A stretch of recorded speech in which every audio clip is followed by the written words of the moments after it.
भारतीय सेना के अधिकारी ईमानदार होते हैं।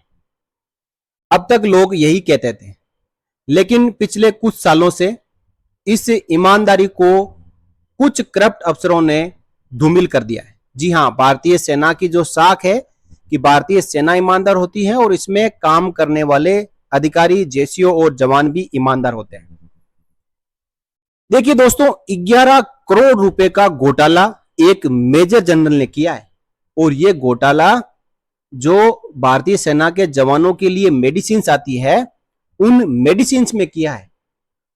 किस प्रकार एक मेजर जनरल ने इस घोटाले को अंजाम दिया, किस प्रकार जांच आगे बढ़ी और अब फाइनल अंजाम क्या हुआ है, इसको लेकर हम पूरी रिपोर्ट को इस वीडियो में कवर करेंगे।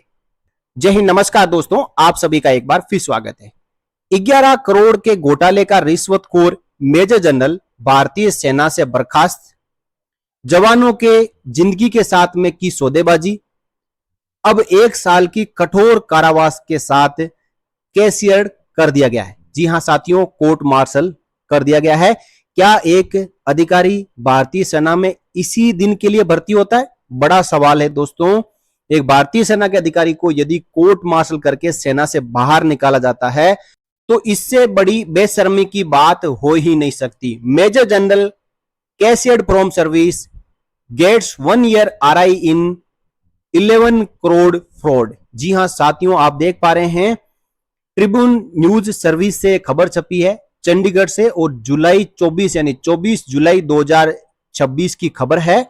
और इस खबर को यदि हम यहां समझें तो देखिए दोस्तों क्या लिखा है। A summary general court martial SGCM has held a major general from the army medical corps guilty and misappropriation in the procurement of medical supplies worth rupees 11 crore while serving as the commandant of a military hospital in Jammu.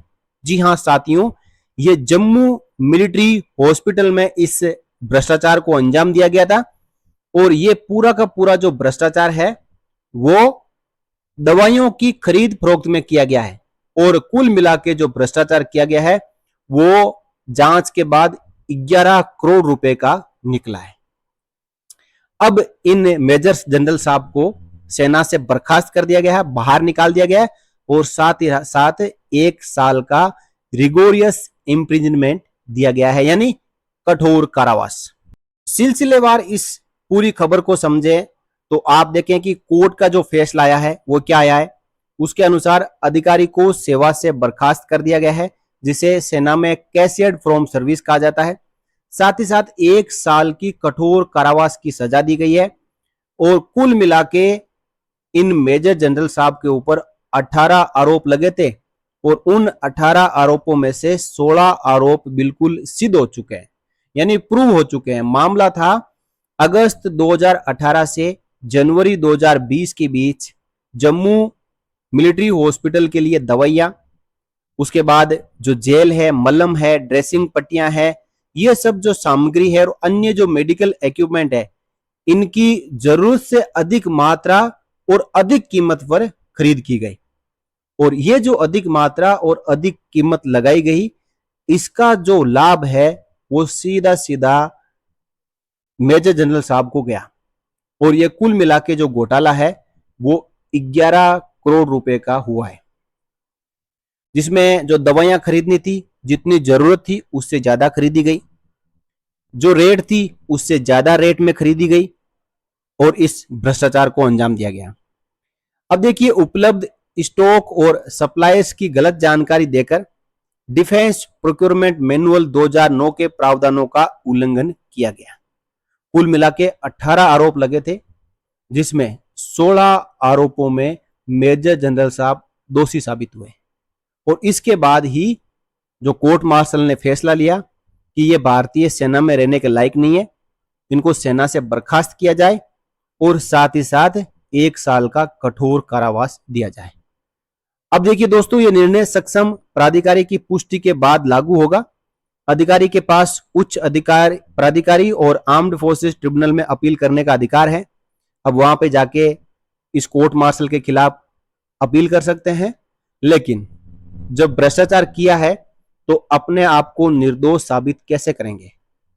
तो ये एक बड़ी खबर आ रही है Jammu military hospital में रह चुके मेजर जनरल साहब के कोर्ट मार्शल से जुड़ी हुई, जहां 11 करोड़ रुपए के मेडिकल खरीद फरोख्त में घोटाला हुआ है और मेजर जनरल साहब को सेवा से बर्खास्त करते हुए 1 साल की कठोर कैद सुनाई गई है समरी जनरल कोर्ट मार्शल द्वारा। जो समरी जनरल कोर्ट मार्शल था उसके प्रेसिडेंट जो यानी प्रेजाइडिंग अफसर थे वो लेफ्टिनेंट जनरल वी श्रीहरि जो जीओसी ऑफ दक्षिण भारत एरिया थे। Concluded in Udhampur on Friday को ये जो समरी जनरल कोर्ट मार्शल है वो कंक्लूड हुआ यानी फाइनल हुआ। The SGCM was ordered by general officer commanding in chief northern command, और ये नॉर्दर्न कमांड के जीओसी है, उन्होंने इस समरी जनरल कोर्ट मार्शल के लिए कन्वेनिंग ऑर्डर निकाला। Major general Devendra Arora who has since retired was tried for 18 charges. जो मेजर जनरल साहब है उनका नाम आप देख पा रहे हैं, देवेंद्र अरोड़ा है। इनके खिलाफ 18 चार्ज लगे थे, including 17 counts under section 52F of the Army Act for intent to defraud and one under section 57 alpha of the Act for making fraudulent statements. The SGCM found him guilty of 16 charges, जो कि हमने अभी इसके बारे में जाना। The SGCM's verdict is subject to confirmation by the convening authority. The officer has the option of appealing against the finding and sentencing by the SGCM before the convening authority and may thereafter move the Armed Forces Tribunal. Brigadier Harish Mitra, retired, was the prosecution counsel while the accused was represented by Major S.S. Pandey and Major Piyush ठाकरन। दोस्तों ये वकीलों के नाम है जो कि prosecution की ओर से और जो मेजर जनरल साहब की ओर से अपीयर हुए थे एसजीसीएम के सामने। The officer pleaded not guilty to the charges and had challenge the proceeding against him before the Armed Forces Tribunal which on July 20 directed that the SGCM's finding and sentence, if any, would not be implemented without leave of the tribunal. According to the charge sheet, the accused, while serving as the commandant of 166 Military Hospital, Jammu, from August 2018 to January 2020, had procured various medical stores including tablets, gels, ointments, dressings and other equipment that were excessive both in quantity and cost. यानी जो medical store खरीदे गए जिसमें दवाइयां और equipment दोनों शामिल थे वो ज्यादा क्वांटिटी में खरीदे गए और उनकी कॉस्ट भी ज्यादा थी।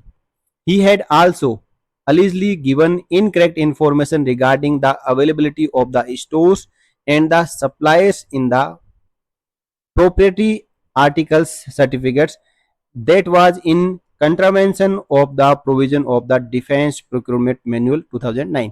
यानी जो डीपीएम 2009 है उसकी शर्तों का उल्लंघन करते हुए दवाइयों की खरीद फरोख्त की गई, और जब भी उच्च अधिकारियों द्वारा मेडिकल स्टोर में कितनी दवाइयां और इक्विपमेंट अवेलेबल है इसके बारे में जब पूछा गया तो उनको गलत जानकारी दी गई और ज्यादा दवाइयां खरीदी गई, ज्यादा रेट में खरीदी गई।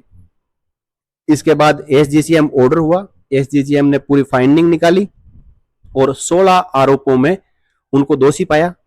अब दोस्तों इसके ऊपर जो जीओसी नॉर्दर्न कमांड है उनकी मोहर लगना है और उसके बाद मेजर जनरल साहब चाहे कि मेरे खिलाफ गलत यहां पे आरोप लगाए गए हैं तो वो आर्म्ड फोर्सेस ट्रिब्यूनल में जा सकते हैं, उसके बाद हाई कोर्ट जा सकते हैं, सुप्रीम कोर्ट जा सकते हैं, उनके लिए रास्ता खुला है। अब दोस्तों 11 करोड़ रुपए का जो घोटाला किया गया है, क्या भारतीय सेना इन मेजर जनरल साहब से 11 करोड़ रुपए की वसूली करेगी? यह कहीं पे भी नहीं लिखा है और हमारे देश में ऐसा ही होता है, जो घोटाला कर ले चाहे 11 करोड़ का करे चाहे 11 मिलियन का करे, उससे कभी भी जो घोटाला किया गया है रकम उसकी वसूली का आदेश नहीं दिया जाता है। इसलिए दोस्तों ये जो घोटाले करते हैं इनको इस बात का कोई फिक्र नहीं है, जब घोटाले में उतर जाए तो ये घोटाले पे घोटाले करते हैं और खूब सारे करोड़ रुपए कमा लेते हैं। इनको पता है उसमें से केवल 2-4 करोड़ रुपए वापस हम जो कानूनी लड़ाई लड़ने में लगा देंगे तो भी कोई फर्क पड़ने वाला नहीं है, लेकिन हमने इतने पैसे कमा लिए हैं कि हमारी जो कई पुश्तें हैं वो आराम से बैठ के खाएगी। दोस्तों, मेरी राय में जिस किसी अधिकारी ने, चाहे सिविल में हो चाहे सेना में हो, या किसी कर्मचारी ने या किसी जवान ने, जितने करोड़ रुपए का घोटाला किया है उतने रुपए तो वसूल नहीं चाहिए, साथ में ब्याज समेत पूरी राशि को रिकवर करना चाहिए और उसके बाद जो उचित सजा है वो दी जानी चाहिए। यहाँ पे 11 करोड़ रुपए वापस सेना के बजट में जमा कराए जाएंगे या नहीं कराए जाएंगे, इसके ऊपर एसडीसीएम ने फैसला नहीं सुनाया है, और यदि सुनाया भी है तो वो पब्लिक में बाहर आना चाहिए। आप मेरी बात से सहमत है तो अपनी जो सहमति है वीडियो के कमेंट बॉक्स में रख सकते हैं। और जो सजा दी गई है वो 1 साल की दी गई है और सेना से बर्खास्त किया गया है। हो सकता है कि आगे कानूनी लड़ाई में ये बर्खास्त की रद्द हो जाए और भारतीय सेना में फिर से ये मेजर जनरल साहब नौकरी करने लगे, लेकिन और जो सजा है वो 1 साल की है। तो दोस्तों, इस सजा के बारे में आपकी क्या राय है वो भी आप कमेंट बॉक्स में रखें और वीडियो को शेयर जरूर करें। इस वीडियो में इतना ही, फिर मिलेंगे, तब तक के लिए जय हिंद, जय भारत, वंदे मातरम।